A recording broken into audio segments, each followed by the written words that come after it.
खड़े हो जाओ। रवि जी एक बार हमें पूरे युवा साथियों के साथ हमें समर्थन दे रहे हैं। आज बाबा साहेब की पुण्यतिथि है और हम उन्हीं के प्रेरणा स्थल पर यहाँ धरना कई दिन से लगातार दे रहे हैं। बहुत शांतिपूर्वक हम यहाँ आनंद के साथ रह रहे हैं बाबा की छत्र छाया में, बाबा साहेब की छत्र छाया में। बहुत बहुत धन्यवाद। एक बार जोरदार तालियों से अभिनंदन। सभी उनके जो साथी, युवा साथी हैं, जवान हैं, जोश है उनमें। देखिए, पहली बात तो जो मूर्तियाँ लगाई गई हैं हमारे देश में जो है महापुरुषों से जोड़ा जाता है, महापुरुषों को सम्मान किया जाता है, लेकिन मूर्तियों पर पैसा खर्च ना करके, चाहे वो किसी की सरकार रही हो, आज हमें मूर्तियों की ज़रूरत नहीं है।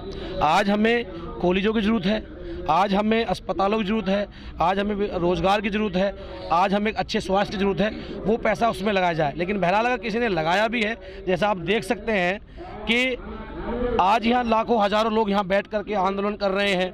आज लोग यहाँ बहुजन महापुरुषों को देखने आते हैं, उनकी विचारधारा को अपनाने आते हैं, उनसे प्रेरणा लेते हैं। इतिहास बनने चाहिए, लेकिन उन इतिहासों का नाम जो है वो यूनिवर्सिटी के नाम से होना चाहिए, अस्पतालों का नाम होना चाहिए। और रही बात घोटाले की, तो मैं किस सरकार पर इल्ज़ाम लगाऊं?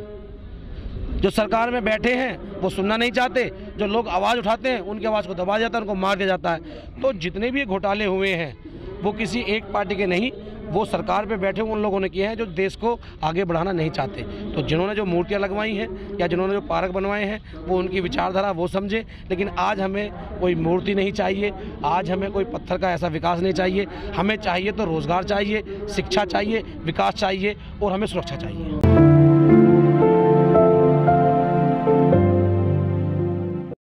देखिए, जो वर्तमान की स्थिति है, जो बाबा साहब ने कहा था सबको एक समान एक अधिकार मिलना चाहिए, वो कहीं नज़र नहीं आ रहा है। कुछ लोग हैं जो करना चाहते हैं वो सत्ता तक नहीं पहुंच पाते, और जो लोग करना नहीं चाहते वो समाज को गुमराह करके सत्ता में पहुंच जाते हैं। बाबा साहब का असली सपना तो यही था कि मेरा किसान भाई, मजदूर भाई एक समान जिए, इक्वल रहे, विकास की बात करे, विकास आगे हो, चाहे कोई डीएम का बेटा हो, चाहे किसी मजदूर का बेटा हो, वो एक समान रहे, स्वास्थ्य फ्री हो, शिक्षा फ्री हो।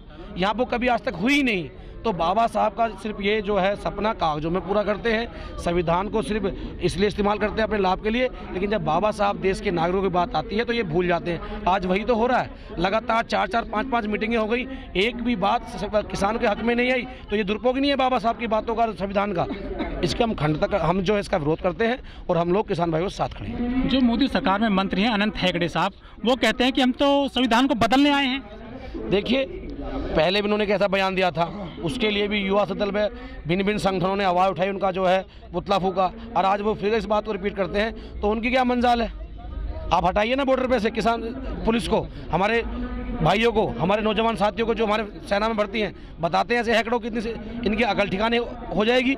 मतलब संविधान का खा के, बाबा साहब का खा करके ये लोग जो है आज जो विद्रोह कर रहे हैं, अगर वो आज मंत्री बने हैं, विधायक बने हैं या कुछ भी संवैधानिक पद पे, वो बाबा साहब की तो देन है। तो ऐसे मूर्खों के बयान पे हम क्या बात करें? हमारे देश को आज़ाद हुए करीब 73 साल हो चुके हैं, लेकिन जो दलित हैं, आदिवासी हैं, पिछड़े लोग हैं, उनको यहाँ अधिकार नहीं मिल रहे हैं देश में अभी तक भी। अभी कर्नाटक की ताज़ी घटना है, वहाँ पर दलितों के बाल नहीं काटे एक नाई ने, और दूसरे ने बाल काटे भी तो उसको 50,000 जुर्माना कर दिया मनुवादियों ने। किस तरह से देखते हैं इस घटनाओं को? देखिए, मैंने फिर कहा, मैंने उस मंच पे भी कहा, जब तक हम लोग इकट्ठे होकर के भाईचारा बना करके जात पात की समस्या से ऊपर उठ के आंदोलन नहीं करेंगे, हमको ऐसे ही मारा जाएगा।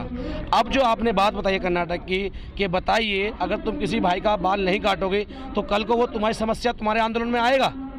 वो भी इंसान है, उसे भी जीने का अधिकार है, संविधान सबको एक समान अधिकार देता है, उसके पास भी आधार कार्ड है, वो भी इस देश का वोटर है। तो ये भेदभाव क्यों? तो ये जो भेदभाव हम लोग आपस में कर रहे हैं, इसका फ़ायदा कुछ चंद लोग जो सत्ता में बैठे वो लाभ ले रहे हैं और हमारे आंदोलन को तोड़ने का काम कर रहे हैं। तो जो घटना ऐसी हुई हैं, उन सब के वहाँ के जो कुछ मुखिया लोग हैं, जो समाज संगठन है, वहाँ बैठ करके उसको ख़त्म करना चाहिए। और मैं तो ऐसी घटनाओं का विरोध करता हूँ। और जब तक हम लोग मानव एक समान नहीं होंगे, बाबा साहब के विचारों से नहीं अपनाएंगे, ऐसे हम लोग टूटते रहेंगे।